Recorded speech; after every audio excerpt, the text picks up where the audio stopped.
Good morning students, कैसे हैं सब। आई होप सब अच्छे होंगे, फाइन होंगे। I Akashdeep sir welcome you in today's class. और बेटा आज की क्लास में हम अकाउंटेंसी में पढ़ेंगे फॉर फीचर ऑफ शेयर्स। ठीक है, लास्ट क्लास में हमने पढ़ा था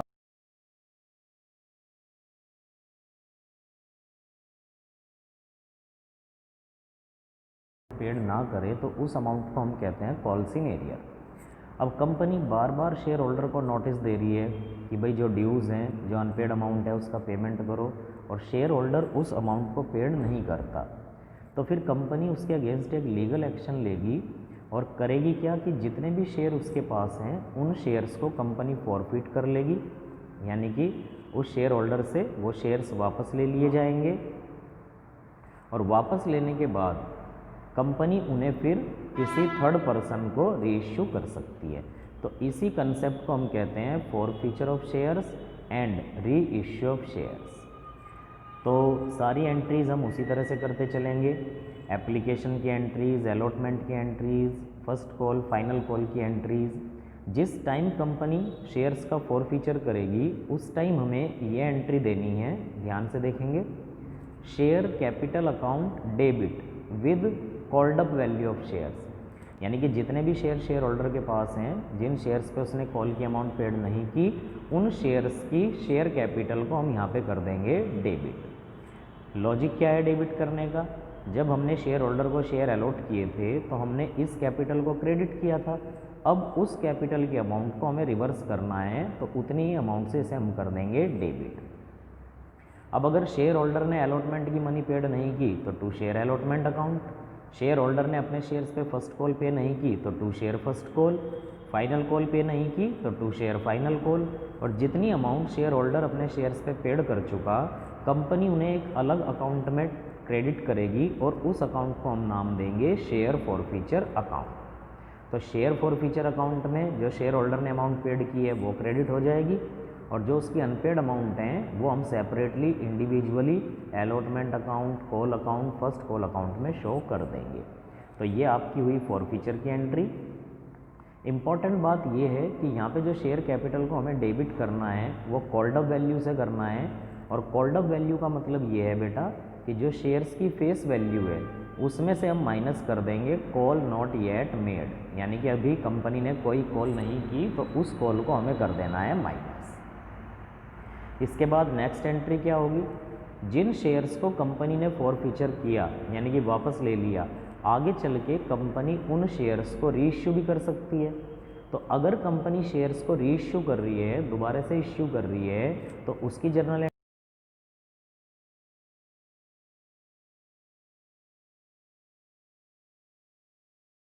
कर देंगे share forfeiture account debit loss on reissue. अगर हम शेयर्स रीइश्यू कर रहे हैं और शेयर्स को रीइश्यू करने पे कोई लॉस होता है तो उस लॉस को हम शेयर फॉरफीचर अकाउंट में डेबिट कर देंगे। टू शेयर कैपिटल, जितनी भी शेयर्स की पेड अप वैल्यू है वो यहाँ पे आ जाएगी, क्रेडिट हो जाएगी। To securities premium reserve profit on reissue, अगर शेयर्स को रीइश्यू करने पे प्रॉफिट होता है तो प्रॉफिट को हम सिक्योरिटीज़ प्रीमियम रिजर्व अकाउंट में क्रेडिट करेंगे। अब या तो शेयर्स को रीइश्यू करने पे लॉस होगा तो शेयर फॉरफीचर अकाउंट में डेबिट हो जाएगा, प्रॉफिट होगा तो सिक्योरिटीज़ प्रीमियम रिजर्व में क्रेडिट हो जाएगा। अगर प्रॉफिट लॉस कुछ भी नहीं है तो सिंपल एंट्री हो जाएगी bank account debit to share capital account. अब यहाँ पे इम्पोर्टेंट बात क्या है, यहाँ जो ये टू शेयर कैपिटल अकाउंट है यहाँ पे हमें इन शेयर्स की पेड अप वैल्यू लेनी है। और पेड अप वैल्यू का सिंपल सा फॉर्मूला क्या हो जाएगा? कॉल्ड अप वैल्यू ही शेयर्स की पेड अप वैल्यू होगी अगर क्वेश्चन साइलेंट होगा, यानी कि क्वेश्चंस में हमने शेयर्स को रीइश्यू किया है और रीइश्यू के बारे में हमें कोई भी इन्फॉर्मेशन गिवन नहीं है, केवल अमाउंट गिवन है। तो हमेशा जितनी भी अमाउंट को हमने यहाँ शेयर कैपिटल में डेबिट किया था उसी अमाउंट को हम यहाँ शेयर कैपिटल में क्रेडिट कर देंगे, यानी कि if question is silent then paid up value will be equals to the called up value. और अगर कंपनी अपने शेयर्स को फुल्ली पेड अप इश्यू कर रही है, आपको ये वर्ड क्वेश्चन में देगा फुल्ली पेड अप, तो अगर क्वेश्चन में शेयर्स को फुल्ली पेड अप इश्यू किया गया है तो फिर हमेशा पेड अप वैल्यू शेयर्स की फेस वैल्यू के इक्वल होगी। इसके बाद एक लास्ट एंट्री हमें और करनी है। जिन शेयर्स को हमने रीइश्यू किया उन शेयर्स पे रीइश्यू करने पे जो हमें प्रॉफिट हुआ, यानी कि जो फॉरफीचर अकाउंट का balance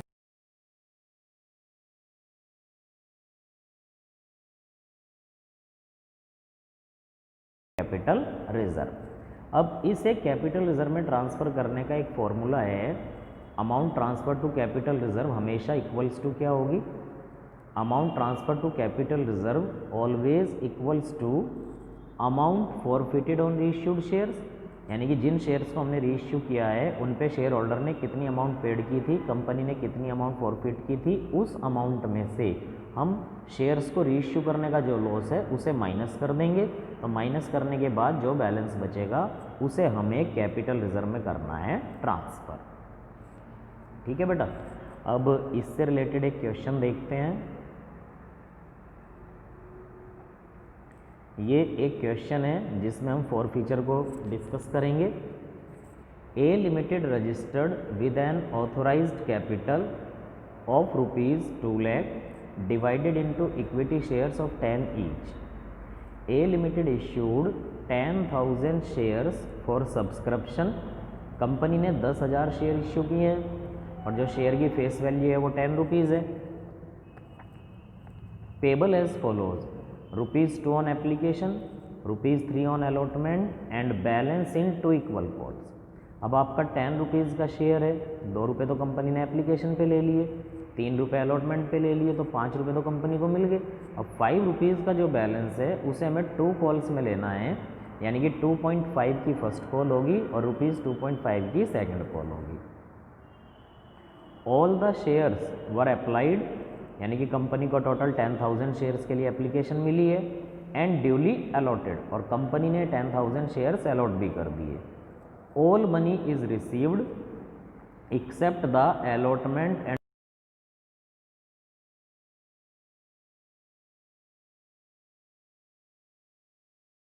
1,000 shares on which allotment and first call money was not received, held by Vivek, and these shares held by Vivek. These shares were forfeited. आपको क्लियरली मेंशन है कि कंपनी ने इन shares का forfeiture कर लिया। Immediately later on 600 shares were reissued for ₹7 per share as paid up. अब इसके बाद कंपनी ने इन 1,000 शेयर्स में से जिनका फॉरफीचर किया था 600 शेयर्स को रीइश्यू किया, और कितने में रीइश्यू किया, ₹7 पर share paid up. Final call was not yet made by the company, और इस क्वेश्चन में अभी कंपनी ने फाइनल कॉल ड्यू नहीं की। तो अब अगर हम इसकी जर्नल एंट्री करें स्टार्टिंग से, तो पहली जर्नल एंट्री आपकी होगी bank account debit to share application account.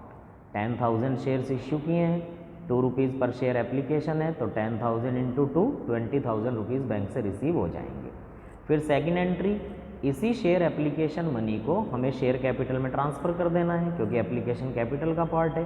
तो सेकंड एंट्री आपकी हो जाएगी share application account debit to share capital account. Then third entry, company allotment due करेगी, तो एंट्री होगी share allotment account debit to share capital account. 10,000 shares हैं, ₹3 पर share allotment है, तो 30,000। इसके बाद next entry bank account debit to share allotment account. अब जब हम अलॉटमेंट की मनी रिसीव करेंगे तो एक शेयर होल्डर है विवेक, उसके पास 1,000 शेयर्स हैं और 1,000 शेयर्स पे वो अलॉटमेंट की मनी पे नहीं कर रहा। तो जो हमारी फोर्थ एंट्री होगी, फोर्थ एंट्री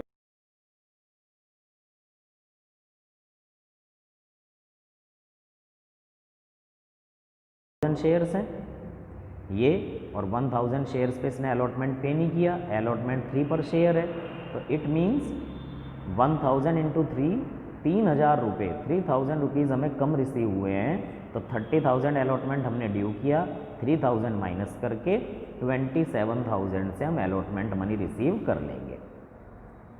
इसके बाद कंपनी फर्स्ट कॉल ड्यू करेगी, तो equity share first call account debit to equity share capital account 25,000। 10,000 shares हैं, 2.5 की फर्स्ट कॉल है, तो 25,000 से company first call money due करेगी। और इसके बाद फर्स्ट कॉल मनी रिसीव करेंगे, तो विवेक के पास वो 1,000 शेयर्स हैं, और 1000 शेयर्स पे वो फर्स्ट कॉल का पैसा पे नहीं कर रहा, तो उसे माइनस करके bank account debit to equity share first call account, first call की मनी हम रिसीव कर लेंगे। देन इसके बाद जो हमने आज का टॉपिक पढ़ा फॉरफीचर का, कंपनी ने डिसाइड किया कि फर्स्ट कॉल के बाद हमें विवेक के शेयर्स का फॉरफीचर करना है, तो हमें 7th एंट्री जो देनी है वो फॉरफीचर की देनी है। अभी हमने नोट्स डिस्कस किए थे कि जब भी कंपनी शेयर्स का फॉरफीचर करेगी तो शेयर कैपिटल अकाउंट को हमें करना है डेबिट। तो share capital account debit 1000 share Vivek के पास हैं और 7.5 कॉल्ड अप हैं। कॉल्ड अप का मीनिंग क्या है? कंपनी ने विवेक से एप्लीकेशन की मनी मांगी, उसने पेड कर दी। अलॉटमेंट मांगा, उसने नहीं दिया। फर्स्ट कॉल मांगी, उसने नहीं दी। तो कंपनी ने अभी तक केवल फर्स्ट कॉल तक का पैसा उससे कॉल किया है, फाइनल कॉल इस क्वेश्चन में कंपनी ने नहीं की। तो हमें फर्स्ट कॉल के बाद ही फॉरफीचर करना है, तो 7.5 रुपये फर्स्ट कॉल तक के बैठते हैं। 2 रुपये एप्लीकेशन पे, 3 रुपये अलॉटमेंट पे और 2.5 रुपीज़ फर्स्ट कॉल। अब जो उसने पेड नहीं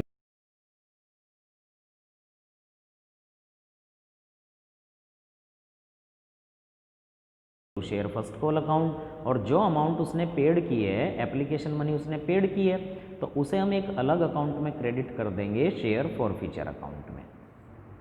नरेशन हो जाएगी being the shares forfeited due to non payment of allotment and call money. अब कंपनी ने 1000 शेयर्स का फॉरफीचर किया है। इन 1000 शेयर्स में से company later on 600 shares reissue कर रही है, और जो शेयर्स रीइश्यू कर रही है कंपनी वो 7 रुपीज़ में कर रही है। तो एंट्री हो जाएगी बैंक अकाउंट डेबिट 600 इंटू 7 यानी कि 4200 से। अब जो शेयर की पेडअप वैल्यू है वो 7.5 रुपये थी, कॉल्ड अप वैल्यू 7.5 है, तो इसी को हम पेडअप मानेंगे। तो 7.5 रुपये का शेयर कंपनी 7 रुपीज़ में रीइश्यू कर रही है, तो पर शेयर 50 पैसे का लॉस है। और 600 शेयर कंपनी इश्यू कर रही है, 50 पैसे का एक शेयर पे लॉस है, तो इस लॉस को हम शेयर फॉरफीचर अकाउंट से एडजस्ट कर लेंगे। तो जो अमाउंट रिसीव होगी बैंक अकाउंट डेबिट हो जाएगा, जो लॉस है शेयर फॉरफीचर अकाउंट डेबिट हो जाएगा, और टू शेयर कैपिटल अकाउंट, इसमें कैपिटल की आ जाएगी पेड अप वैल्यू। अब इसके बाद हमें क्या करना है? 600 शेयर्स को हमने रीइश्यू किया है, तो हमें ये कैलकुलेट करना है कि 600 शेयर्स पे शेयर होल्डर ने कितनी अमाउंट पेड की थी, उसमें से इस लॉस को माइनस करके अमाउंट को हमें ट्रांसफ़र करना है कैपिटल रिजर्व में। तो पहले इस वर्किंग पे ध्यान देंगे। जो हमने शेयर फॉरफीचर अकाउंट में अमाउंट क्रेडिट की थी वो की थी 2000, यानी कि 2000 रुपीज़ शेयर होल्डर ने पेड किए हैं। और ये जो 2000 रुपीज़ शेयर होल्डर ने पेड किए हैं ये 1000 शेयर्स पे पेड किए थे, तो 2000 डिवाइडेड बाई 1000, तो पर शेयर होल्डर ने 2 रुपीज़ पेड किए हैं, और हम रीइश्यू कर रहे हैं 600 शेयर्स को।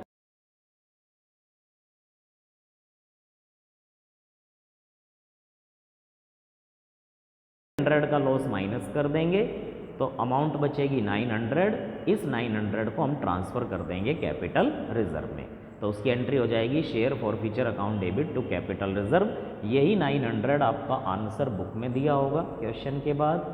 तो आज जो हमने टॉपिक पढ़ा वो टॉपिक हमने पढ़ा forfeiture and re issue of shares.